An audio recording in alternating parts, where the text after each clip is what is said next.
Bien, amados hermanos, el texto que nos ocupa en esta mañana es Efesios capítulo 5, versículos 15 y 16. Efesios capítulo 5, 15 y 16. Y el texto dice: mirad pues con diligencia cómo andéis, no como necios, sino como sabios, aprovechando bien el tiempo, porque los días son malos. Es un texto fácil de memorizar. De nuevo, mirad con diligencia, o mirad pues con diligencia cómo andéis, no como necios, sino como sabios, aprovechando bien el tiempo, porque los días son malos. En el sermón anterior, yo no estaba aquí, pero me dice que el hermano Timoteo predicó en el Salmo 73 y lo que he escuchado ha sido bueno, así que esperamos que el Señor les haya bendecido por medio del hermano. Pero en el sermón anterior, en Efesios, nosotros vimos que la luz de Dios, la luz de la palabra de Dios, lo ilumina todo y expone aquello que es pecaminoso en nosotros y expone aquello que es bueno. Muchas veces nosotros tenemos temor de venir a la palabra de Dios porque solamente pensamos en que va a exponer el pecado. No, hermanos, Dios no es un ogro que solamente ve nuestra pecaminosidad y nuestro pecado. Él también quiere que nosotros iluminemos nuestras almas con la luz de su palabra, de tal manera que nosotros podamos ver también lo bueno que Él está haciendo en nuestras vidas. Por el caso que vimos en el sermón anterior, las tinieblas, las obras tenebrosas de la oscuridad, las obras oscuras son expuestas por la palabra de Dios. Y dijimos que la ley de Dios es bien usada cuando nosotros la aplicamos a los impíos, que no quieren saber nada de Dios y sus corazones están lejos de Él. Pero no solamente se aplica al impío, sino que debemos nosotros de manera constante iluminar nuestras almas, nuestras acciones y nuestros pensamientos con su palabra. En el mensaje de hoy, el texto nos presenta cómo poner en práctica ese principio, así que va a sonar quizás un poquito repetitivo, pero es en realidad la manera práctica en poner la luz de las Escrituras en nuestras almas. Y vamos a ver dos cosas. Examinemos nuestro andar. Hay un mandamiento: examinemos nuestro andar. Y segundo, ¿cómo hacemos eso? Aprovechando bien el tiempo. Aprovechando bien el tiempo. Así que vamos primeramente a ver este mandamiento, a examinar nuestro andar.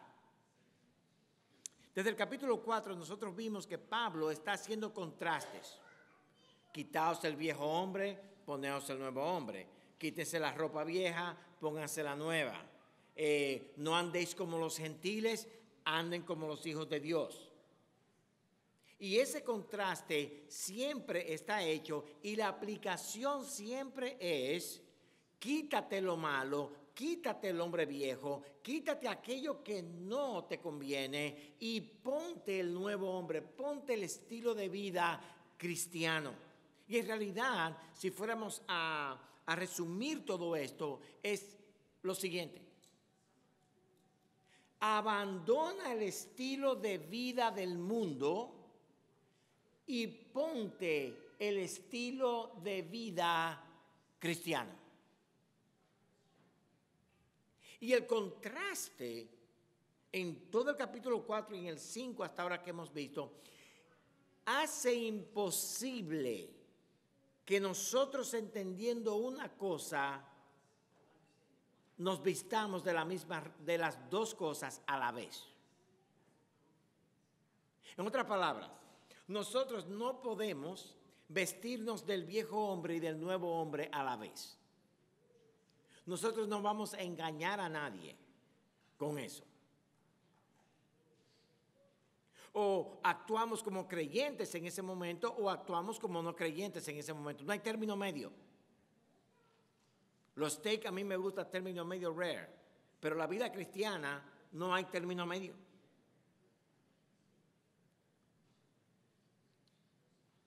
Entonces él ilustra este principio de quitarnos el pecado, ponernos la santidad, quitarnos al viejo hombre, ponernos el nuevo hombre, quitar la amargura, ponernos la misericordia, quitar el enojo, poner el perdón. Y esa es la vida del creyente. Esa es la vida práctica del creyente. Y hermanos, nosotros a veces luchamos con esto, como dijimos anteriormente, porque se nos olvida que nosotros éramos eso anteriormente. Nosotros éramos personas dadas a las tinieblas. Pero yo no era tan malo, yo no mato, ni robo, ni bebo, ni adultero, yo soy un hombre bueno. No. Por naturaleza, la pecaminosidad nuestra está presente. Y éramos pecadores por naturaleza.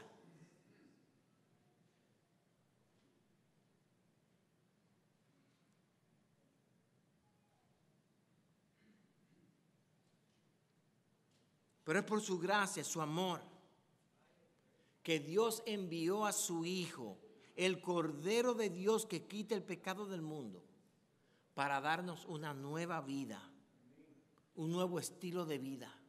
Y Él abre nuestras mentes por su gracia a ver la luz del Evangelio. Y el Evangelio ilumina nuestras almas y somos transformados.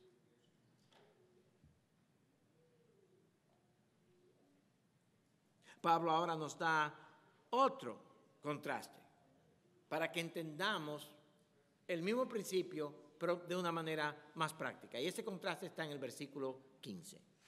Mirad pues con diligencia cómo andéis, no como necios, sino como sabios.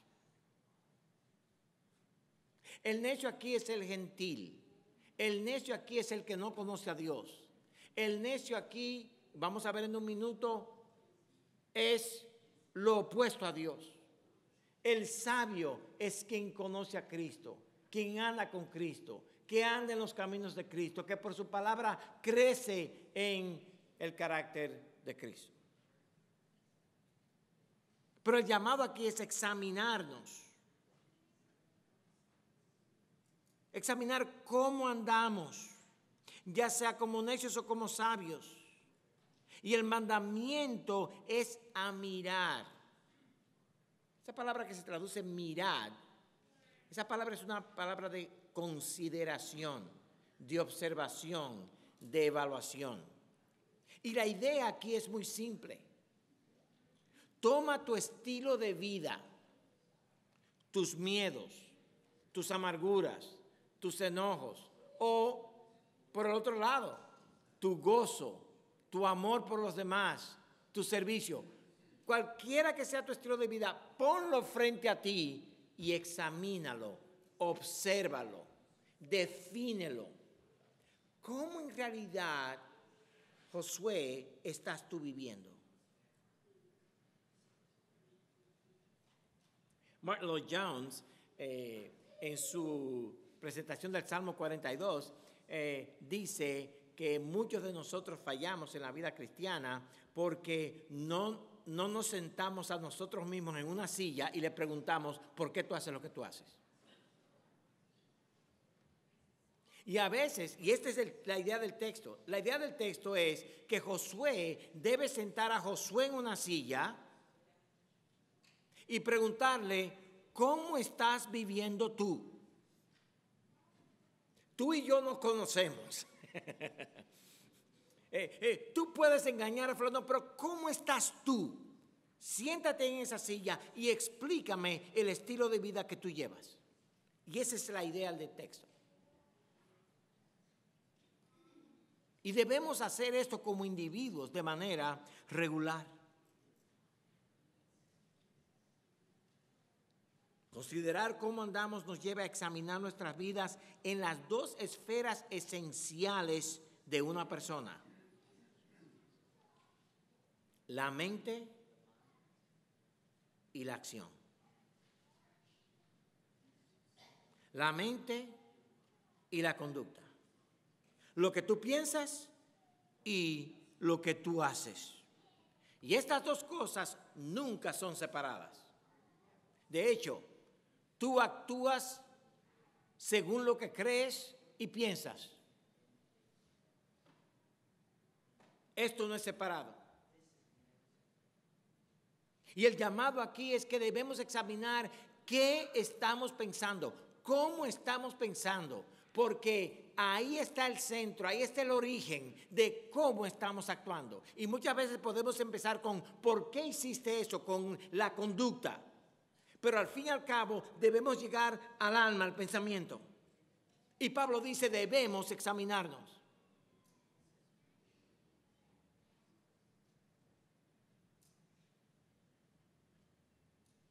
Este examen, añade el texto, debe ser hecho con diligencia, con premura, con rapidez. Y no es un examen que tomamos una vez cada año. Es un examen que debemos practicar de manera consistente y rutinaria.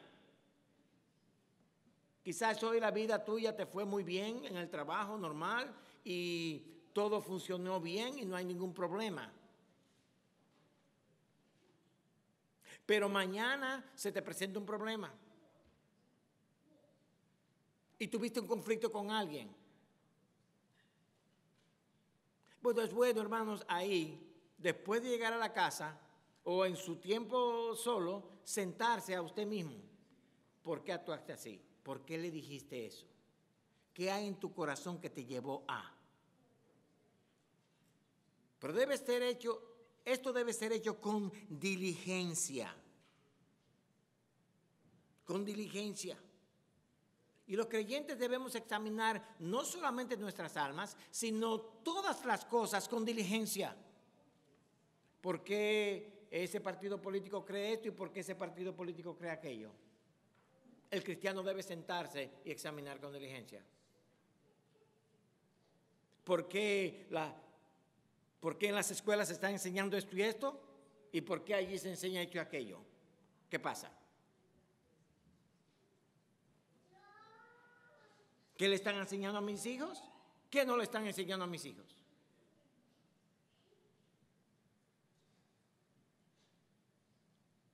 Nosotros debemos calcularlo, examinarlo todo a la luz de las Escrituras.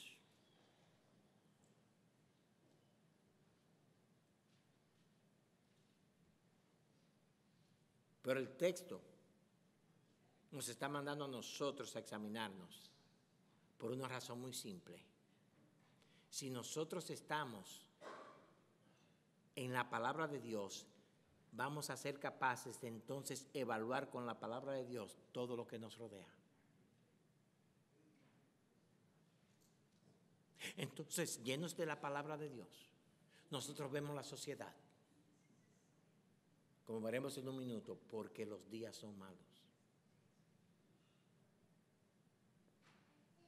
Para hacer el examen fácil, Pablo nos da solamente dos estándares: el necio o el sabio. Y esto es muy interesante, hermano, porque el examen no es muy difícil.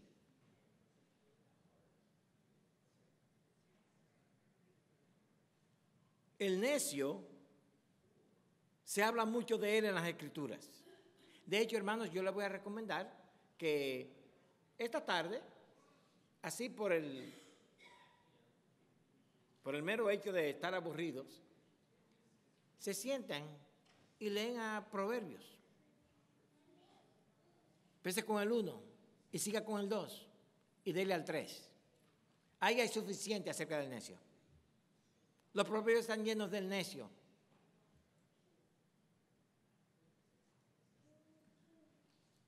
Pero el salmista David nos da la definición esencial de lo que es un necio. En el Salmo 53:1 él dice el necio en su corazón, no hay Dios.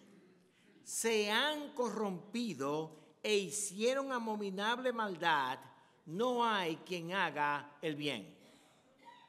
Cualquier persona que dice no hay Dios, no importa cuántos grados en la universidad y títulos haya alcanzado, no es más que un necio.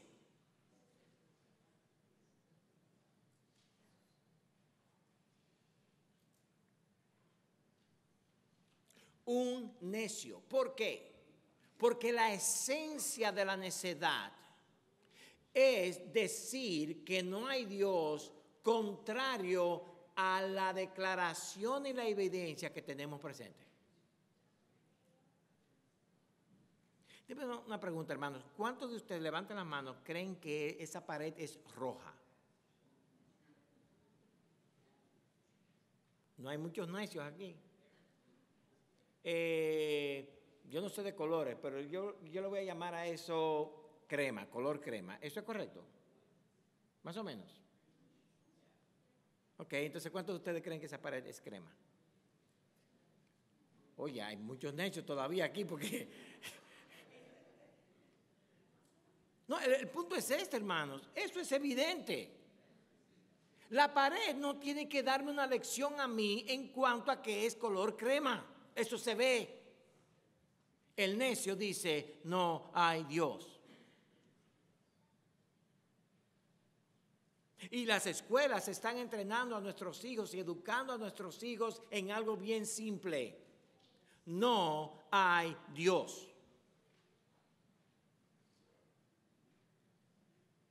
Entonces tenemos una sociedad llena de necios. Y déjeme decir algo, hermanos, el necio no es un tonto inocente. No. El necio es una persona que está en contra de lo que él entiende que es la realidad.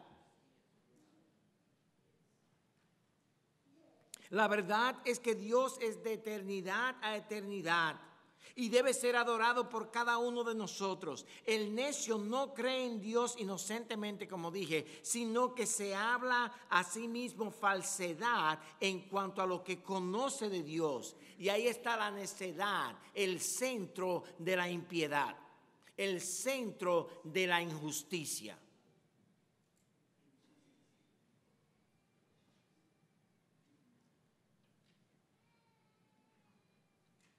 La exhortación a examinar nuestras almas en cómo andamos es fuerte, porque en realidad ese examen indica y te evalúa, te hace ver tu relación con Dios. Porque el problema del necio es que no tiene relación con Dios, no hay Dios para él. Pero el santo, el Hijo de Dios, se evalúa a sí mismo y dice, no, lo esencial para mí es que yo creo en Dios, yo creo que Dios es. Y de ahí entonces parte mi pensamiento en cuanto a lo demás. Pero debemos empezar por ahí primero. Por eso la exhortación de Pablo es, debemos hacer eso con diligencia.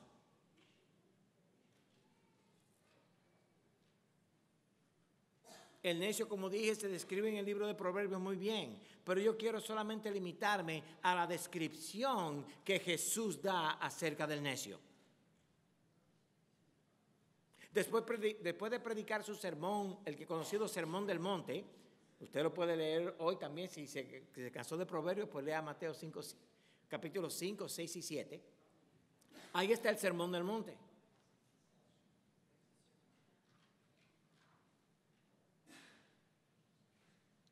Y al final del sermón, Jesús entonces define al necio. En los versículos, en Mateo capítulo 7, versículos 26 y 27. Oigan estas palabras. Pero cualquiera que me oye estas palabras y no las hace, Le compararé a un hombre insensato o fatuo o necio, la misma palabra. Insensato, no tiene sentido, no piensa bien. Que edificó su casa sobre la arena. Y descendió la lluvia, vinieron ríos, soplaron vientos y dieron con ímpetu contra aquella casa y cayó y fue grande su ruina. ¿Usted cree que el necio no sabe que debe edificar sobre la roca? Sí, él lo sabe.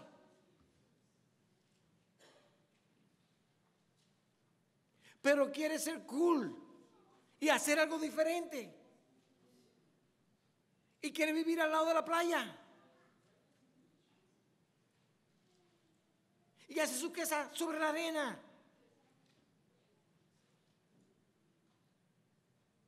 Y dice Jesús que el necio que piensa así, que es una estupidez para cualquiera, edificar casa sobre arena. El necio es aquel que oye las palabras de Dios. Escucha lo que Dios dice. Escucha lo que Dios dice acerca del matrimonio, de la crianza de los hijos, de la iglesia, de la pureza del evangelio.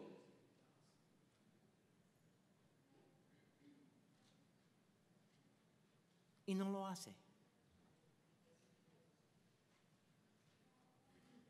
Sí, pastor, yo entiendo eso es verdad, pero es que usted, en mi condición, en mi situación, si usted estuviera en mi situación, usted entendiera por qué yo no hago lo que tengo que hacer con mis hijos.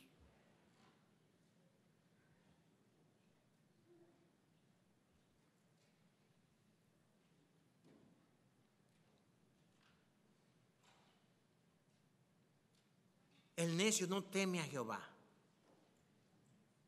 El necio levanta calumnias, chismes, contiendas, pleitos, enojos e iras, porque no teme a Jehová. Esa idea de que no hay Dios, no es que el necio dice, yo no creo que Dios exista. Es la idea de que yo sé que Él es, yo sé lo que Él me dice, pero yo voy a hacer lo que me da la gana.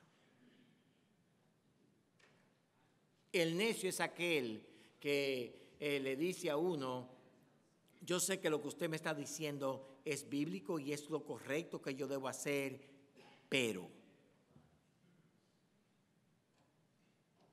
ese es el necio.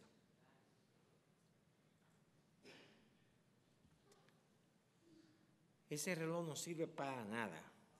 Y yo creía que tenía 3 horas para predicar. 10:25, alguien levante la mano, ¿ok? Wilmer, tu trabajo.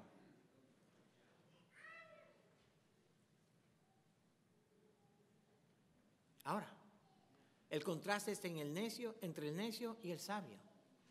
Y para entender al sabio, solamente ponga contrario todo lo del necio. El sabio oye lo que dice la palabra y la hace, y lo hace.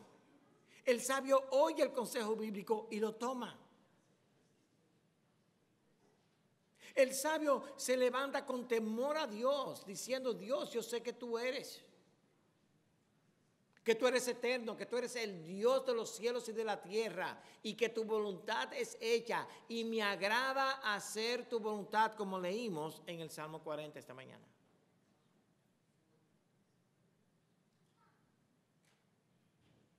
El sabio vive a la luz del hecho de que un día tendrá que dar cuentas a Dios.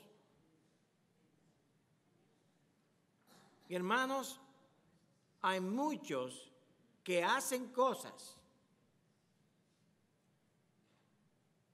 y las hacen sin problemas, porque no se paran a considerar, un día yo me enfrentaré al juez de los cielos y de la tierra. Hablaba el otro día con una persona y yo le decía, mira, yo sé que un día yo me voy a enfrentar al pastor de los pastores, pero también al juez de los jueces.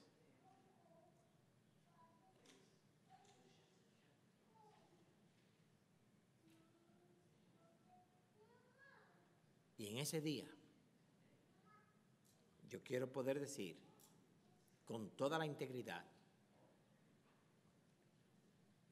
en lo que entendí de tu palabra, hice lo que debía hacer.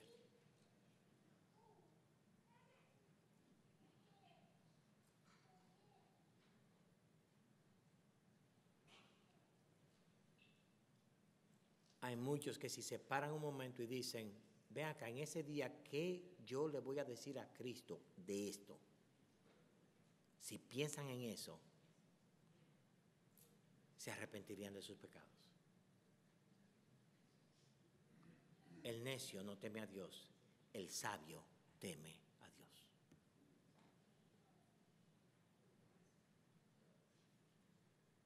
El sabio vive a la luz de que Dios es omnisciente y omnipresente. Él está ahí al lado. Él sabe lo que tú estás pensando. Él conoce todo. Él te oye, no solamente porque Él lo sabe todo, pero porque está al lado tuyo. Él sabe lo que tú haces. Él sabe cómo tú piensas. Él sabe las artimañas del error que tú te inventas. Él sabe cuando hablas verdad, cuando tomas su palabra en serio. Él lo ve. Y hermanos, debemos aprender a vivir para Dios, solamente para Dios. Así que la pregunta es esta: ¿eres tú sabio o necio? Si tú te sentaras a ti mismo hoy en la silla y le preguntaras, oye, dame explicación de la acción que tomaste. Dame explicación del pensamiento que tuviste. Explícame eso. ¿Eres sabio o necio? ¿Andas en necedad o en sabiduría? Hermanos, debemos crecer en sabiduría exponiendo nuestras almas a la luz de la palabra para que la palabra de Dios la ilumine y nos haga ver lo que hay en nuestras almas. Examina, oh Dios, mi corazón.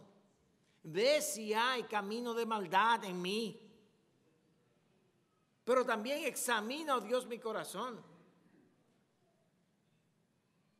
Y ve si el Espíritu Santo también está obrando en mí. El examen no es solamente para condenarnos, hermanos. El examen también es para alentarnos. Y cuando vemos en nuestras vidas la obra de Cristo, debemos nosotros entonces dar gracias a Dios y con ánimo y con gozo seguir hacia adelante.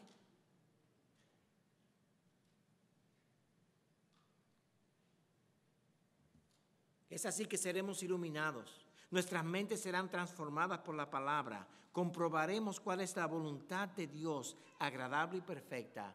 Y a fin de cuentas, hermanos, nuestra casa será edificada sobre la roca.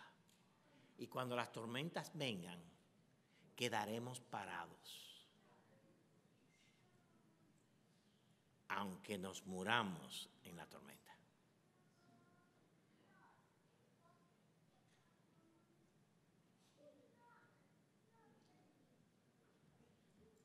Ahora, ¿cómo nosotros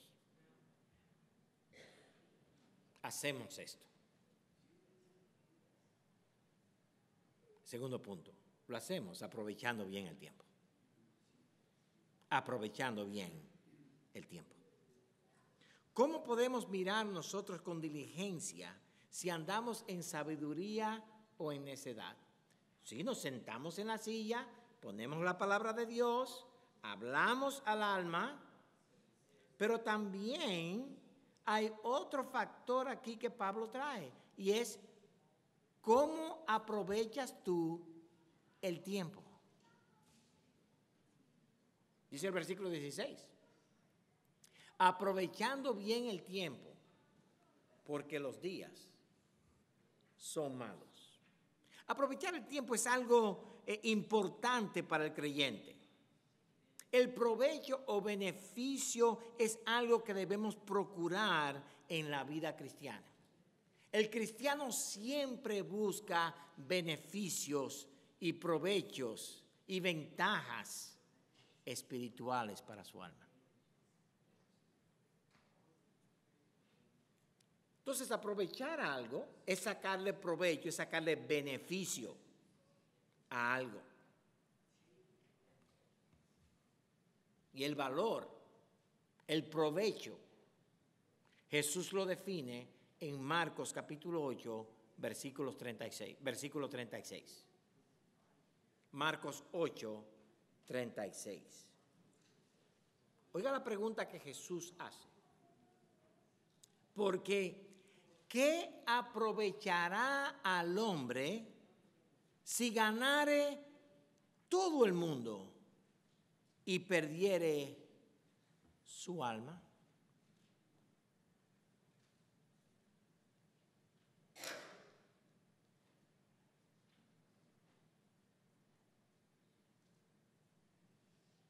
¿De qué te aprovecha a ti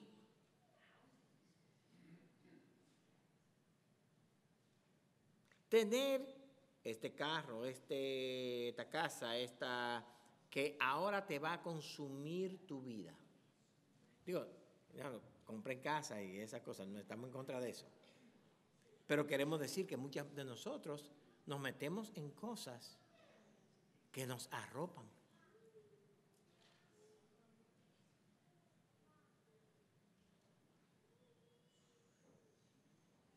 ¿De qué te vale ganar el mundo y perder tu alma? La vida eterna entonces es el valor que determina si algo es provechoso, beneficioso o algo es malo, dañino. Entonces la pregunta del creyente es esta: ¿en qué contribuye esto a la vida eterna?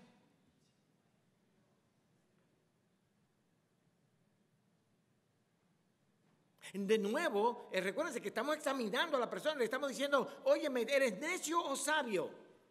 Bueno, soy sabio. Ok, dime en qué esto te aprovecha.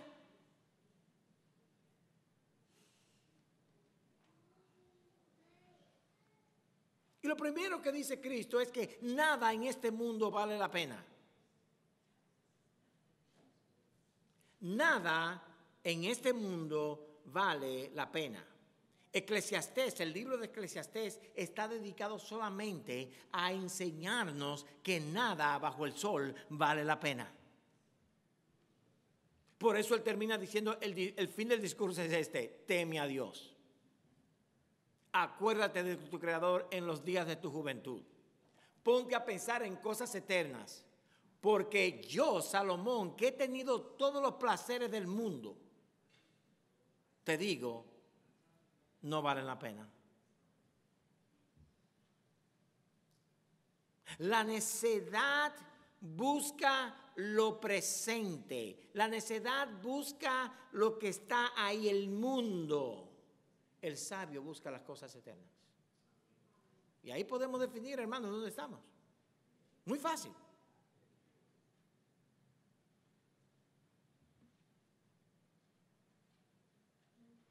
El tiempo, entonces, debe invertirse para crecer en el camino a la ciudad celestial.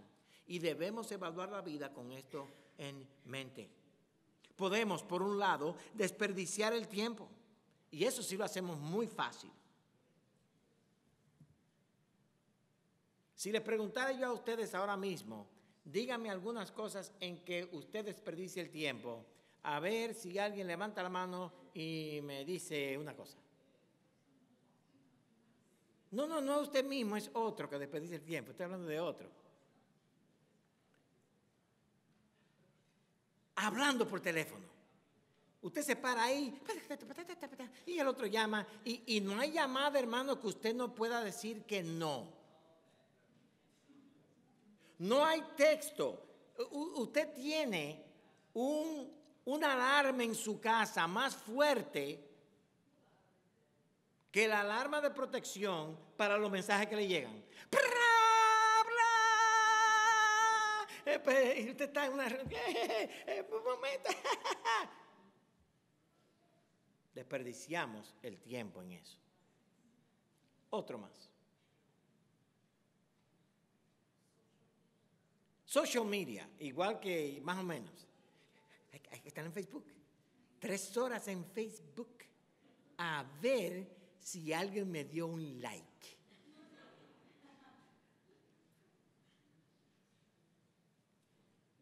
Interesante, hermanos. Porque nosotros siempre pensamos en social media en este tiempo, o en Facebook, o en esa cosa del teléfono. Antes, cuando los juegos de consola eran muy populares, en eso era lo que pensábamos. Y pensábamos también en ver un juego de fútbol. Oye, sentarse 1 hora y media a ver 22 personas corriendo para arriba y para abajo para anotar un gol. Eso parece ser una pérdida de tiempo. Pero hermano, óigame bien. La Biblia no habla de eso. ¿Cuánto tiempo pasamos nosotros desperdiciados en amarguras? Eso es desperdicio de tiempo. ¿Cuánto tiempo pasamos nosotros desperdiciando el tiempo en enojos, en chismes, en maneras de cómo yo voy a hacerle la maldad a aquel, en maneras de cómo yo voy a decirle a aquella persona cuando me diga tal cosa, yo le voy a decir por aquí, me va a decir por allá y yo le voy a decir por acá? Eso es desperdiciar el tiempo.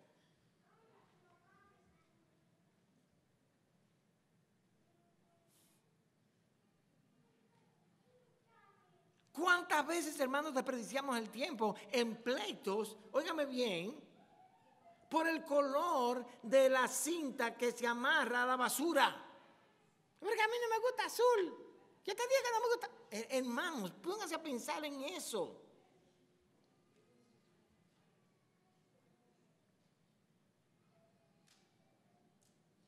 Eso es perder el tiempo. Eso es desperdiciar el tiempo. La amargura, la ira, el enojo hacen perder el tiempo. Pensamos en lo que pasó, cómo nos vengaremos. Ahora, por el otro lado, podemos aprovechar el tiempo perdonando y ya mire, no hay manera de seguir con el lío ese. Ahí se acabó. Ahora me puedo dedicar a otra cosa. ¿Pero qué si no cambian? Pues es problema de ellos. Un día nos pararemos ante Cristo. ¿Me casaré o no me casaré? ¿Con quién me casaré? Ay, pero no, tengo que buscar. Yo sé que Dios provee, pero yo tengo que buscar. Pero yo sé que Dios sabe.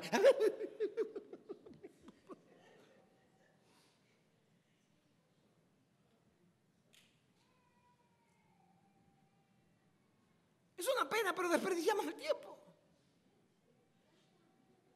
No te afanes aún por lo que vas a comer, ni cómo te vas a vestir. Dios es quien te provee. ¿Cuándo fue la última vez que usted vio a un cardenal de esos rojos? ¿Cuántas veces usted lo vio a él con una patita diciendo, óyeme, ¿cómo voy a comer hoy? Wow, ¿qué voy a hacer yo hoy? La cosa está dura, la economía está difícil. Eso es desperdiciar el tiempo, amado hermano. Confía en Dios. Perdona lo que te deben. Pon tu mente a crecer y vamos a estar bien.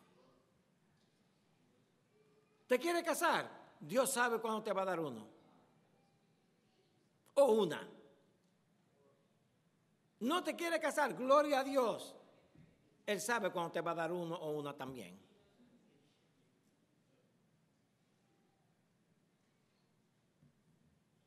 Entonces, ¿qué determina si algo es provechoso o no? Lo que determina, hermanos, si algo es provechoso o no es si al examinarlo a la luz de la palabra vemos que el temor de Jehová está presente allí y tiene un valor eterno. Algo que trae provecho al alma es una buena inversión del tiempo en servir a otro, en orar por otro. ¿Te vino a la idea alguien que tú odias? ora por esa persona.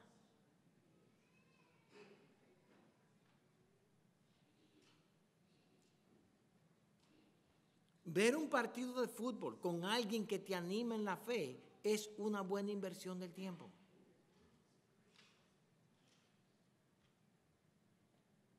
Ver un partido de fútbol con alguien que rompe la televisión. Señores, gracias a Dios que José Luis no está aquí, pero un hondureño, yo me acuerdo, en un mundial, agarró una pistola, el partido estaba jugando, él no le gustó una llamada que hizo el árbitro, lo persiguió en la televisión y cuando lo tuvo enfrente, ¡pah!, le disparó al tiro y dejó de ver el partido porque destruyó la televisión. Eso es historia, eso es verdad. Pero hermanos, es bueno ver un partido con alguien que te anime en la fe, que tú puedes hablar aún del partido sin tener que matarte con él. Y mi punto es este, hay muchas cosas que nosotros creemos que es desperdiciar el tiempo, que no lo son, y hay otras cosas que creemos que no es desperdiciar el tiempo, pero lo son. Entonces lo que debemos ver nosotros, de qué provecho eterno tiene lo que voy a hacer. Yo le digo la verdad, yo tengo a veces más compañerismo viendo un juego de fútbol con ciertas personas que estando en un estudio bíblico con otras personas. Porque una tensión, un pleito, una... Entonces, hermanos, ¿cuánto ustedes van a comer hoy? Aproveche su tiempo, coman con gozo. Si pueden, coman con alguien, invite a alguien, que sea un tiempo de comunidad, de provecho eterno.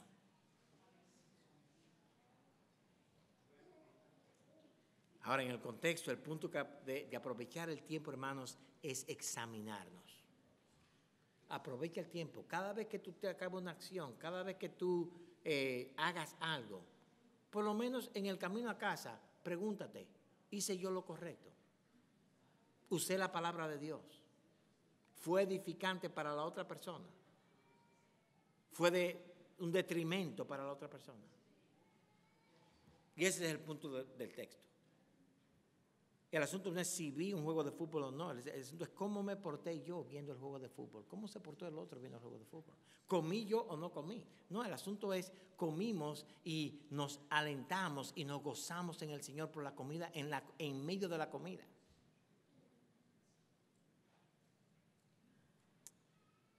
Hermanos, pensar en el beneficio o en la pérdida que sacamos de una actividad nos hace más cuidadosos en la inversión del tiempo. Y hay veces, hermanos, que hay que decirle a ciertas personas, ¿sabes qué? Juntarme contigo no me es beneficioso. ¿Por qué? Mira, por esto y por esto.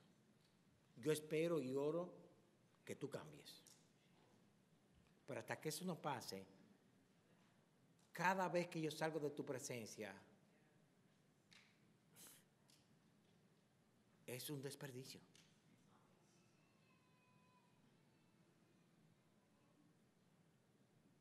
En dominicano decimos, es mejor estar solo que mal acompañado. El cristiano nunca está mal acompañado. Aun cuando nos creemos solos, nuestro glorioso Salvador, el Consolador, el Espíritu de Dios está con nosotros. Para el creyente no hay un momento en que nosotros no podamos ser edificados.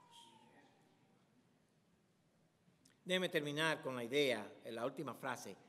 ¿Por qué debemos nosotros aprovechar el tiempo? ¿Por qué debemos examinarnos? ¿Por qué debemos nosotros ser diligentes en ver si somos necios o sabios? La respuesta es, la razón, mejor dicho, está en el versículo 16. Porque los días son malos. ¿Qué es eso? Los tiempos, el sistema, el mundo es malo. El mundo en el cual vivimos está lleno de malos. Hay muchos malos. Los días son malos porque el mundo está lleno de hombres malos que buscan destruirnos, destruir a nuestras familias y destruir la iglesia de Cristo. Son hombres malos.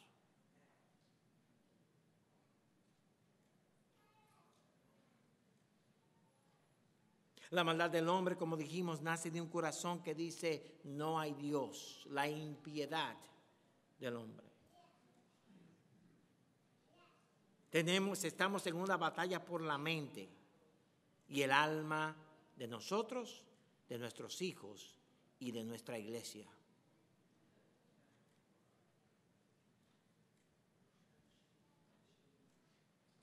Pablo nos dice en Romanos 1:18 lo siguiente: porque la ira de Dios se revela desde el cielo contra toda impiedad e injusticia de los hombres que detienen con injusticia la verdad. En un mensaje que Terry y yo escuchamos, una serie de mensajes que no hemos terminado todavía, pero excelente, de Martin Lloyd-Jones, un gran predicador escocés que les recomiendo a todo el que sepa inglés, Martin Lloyd-Jones, ¿verdad, Astrid? Búscalo. En Romanos 1:18. Y él dice que hay dos marcas que determinan la maldad del hombre en estos días. La primera es la impiedad. Esto significa un rechazo de la gloria de Dios en todo. El hombre malo anhela que el que Dios sea burlado. No hay temor de Dios en ellos. Los días son malos y nosotros debemos velar por el estado de nuestras almas en esta sociedad perversa y maligna, por el estado de las almas de nuestros hijos y por el estado de nuestros hermanos en la fe. La impiedad. La impiedad tiene que ver con la relación con Dios, pero ahora, hermanos, tenemos también la injusticia, lo que hacemos con los demás. Los días son malos, gracias. Los días son malos porque están llenos de hombres que no quieren saber de Dios y quieren dañar el pueblo de Dios. Y debemos ser cuidadosos. Así que, hermanos, examinemos nuestras almas con diligencia.